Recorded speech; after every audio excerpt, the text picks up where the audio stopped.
کپڑے کی ناپاکی کے حوالے سے ایک بات یہ عرض کر دوں کہ بعض لوگوں کو پیشاب کے قطروں کی بیماری ہوتی ہے اور بعض لوگوں کو وسوسہ ہوتا ہے. بیماری کا مطلب تو یہ ہے کہ انہوں نے استنجا کیا تو ان کو یہ ہوتا ہے کہ اس کے بعد جب وہ اٹھ جاتے ہیں اس کے بعد بھی کچھ قطرے نکلتے رہتے ہیں. اب ظاہر ہے کہ پیشاب یہ خود نجاست ہے، جب یہ کپڑے پر لگے گا تو کپڑا ناپاک ہوگا، اور جب کپڑا ناپاک ہو جائے گا تو اس میں نماز نہیں ہوگی. تو اگر کسی کو ایسی بیماری ہے اور یہ مستقل اس کے ساتھ ایسا مسئلہ ہے، واقعتاً اگر بیماری ہے کسی کو، تو اس صورت میں تو اس کا حل یہی ہے کہ یا تو وہ کپڑا تبدیل کرے یا اپنے لیے کوئی الگ سے کپڑے رکھے، اور جس وقت میں اس کا یہ معاملہ نہ ہو، یہ قطرے رک جائیں، اس وقت میں وہ نماز ادا کرے. لیکن اگر پوری نماز کا وقت گزر جاتا ہے، پوری نماز کے وقت گزرنے کا مطلب یہ ہے کہ فجر کا وقت داخل ہوا اور پھر فجر کا وقت ختم ہو گیا، یہ مطلب ہوتا ہے پوری نماز کا وقت گزرنے کا. یا ظہر کا وقت داخل ہوا اور ظہر کا وقت ختم ہو گیا، یا عصر کا وقت داخل ہوا اور عصر کا وقت ختم ہو گیا، اور اس پورے عرصے میں اتنا موقع بھی اس کو نہیں ملا، اتنی دیر بھی اس کے وہ قطرے نہیں رکے جس میں وہ نماز پڑھ سکتا ہو. بات سمجھ آ رہی ہے آپ کو کہ اگر اتنا عرصہ گزر جاتا ہے، پوری نماز کا وقت گزر گیا، اور اس پورے عرصے میں، اس پورے دورانیے میں اس کو اتنا وقت نہیں ملتا جس میں وہ اپنا فرض پڑھ سکے، ایسے شخص کو شریعت میں معذور کہا جاتا ہے. معذور کا مطلب یہ ہوتا ہے، اس کا حکم شریعت میں یہ ہے کہ جب نماز کا وقت داخل ہوگا تو وہ وضو کر لے گا. فجر کا وقت داخل ہوا وہ وضو کرے، اپنی فرض نماز پڑھے، اگرچہ اس کے ساتھ یہ مسئلہ جاری ہو، وہ اپنی نماز پڑھے اور تلاوت کرے، نفل پڑھتا ہے، جو بھی پڑھتا ہے. جیسے ہی نماز کا وقت ختم ہوگا تو اس کا وضو ٹوٹ جائے گا. اب جب نماز کا وقت دوسرا داخل ہوگا، اس کو دوسرا وضو کرنا ہوگا، تو اس کا وضو نماز کے وقت تک ہوتا ہے. نماز کا وقت شروع ہوا، وضو کر لیا، اب نماز کا وقت ختم ہونے تک اس وضو سے جتنی نمازیں پڑھنا چاہے، جتنی عبادات کرنا چاہے کر سکتا ہے. جب نماز کا وقت ختم ہوگا اس کا وضو ٹوٹ جائے گا.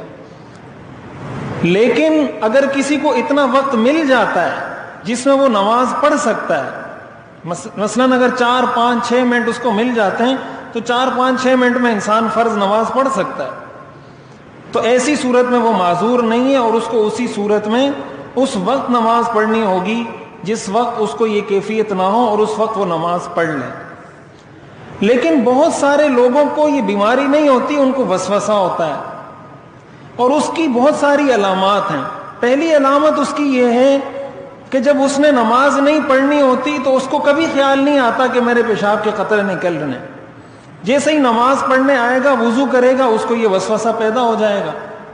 یہ اس بات کی علامت ہے کہ اس کو بیماری نہیں ہے. اگر اس کو بیماری ہوتی تو پہلے بھی اس کا دھیان جاتا ہے اس طرف. یہ عموماً ان لوگوں کے ساتھ بھی ہوتا ہے جو کوئی توبہ کر کے، توبہ طائب ہو کر، اپنی گناہوں کی زندگی چھوڑ کر شریعت کے مطابق زندگی گزارنا شروع کرتا ہے تو شیطان اس کے پیچھے پڑ جاتا ہے.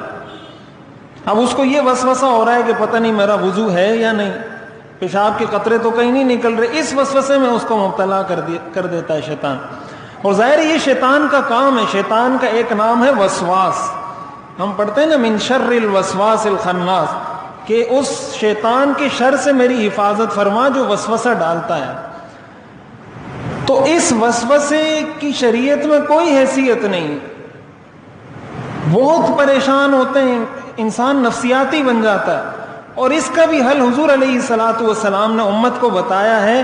حدیث شریف میں آتا ہے کہ حضور علیہ الصلوۃ والسلام جب استنجا کرتے تھے یا وضو کرتے تھے تو آپ ایک چلو بھر پانی لے کر اپنی شلوار پر پانی پھینک دیا کرتے تھے.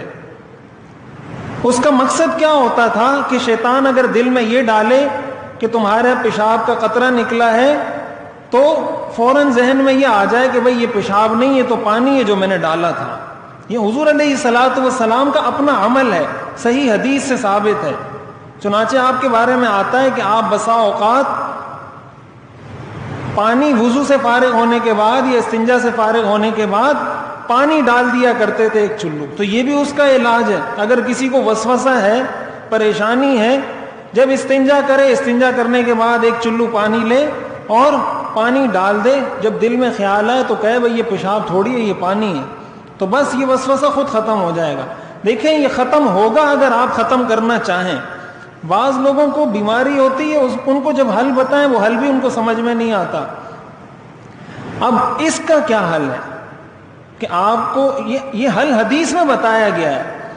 حضور علیہ الصلوۃ والسلام نے امت کو سکھایا ہے یہ حل, تو اب یہ اس کا بہترین حل ہے. اور علماء نے یہ بھی لکھا ہے کہ اگر کسی کو یہ پتا ہے کہ یہ وسوسہ ہے اور کچھ نہیں ہے, اور شیطان یہ دل میں ڈال رہا ہے کہ تمہارا وضو نہیں ہے, تو شیطان کو جواب میں کہو کہ میرا وضو ہو یا نہ ہو میں نے اسی طرح نماز پڑھنی ہے. اگر میرا وضو نہیں ہے تب بھی میں نے اسی حالت میں پڑھنی ہے اگرچہ میرا وضو نہیں ہے.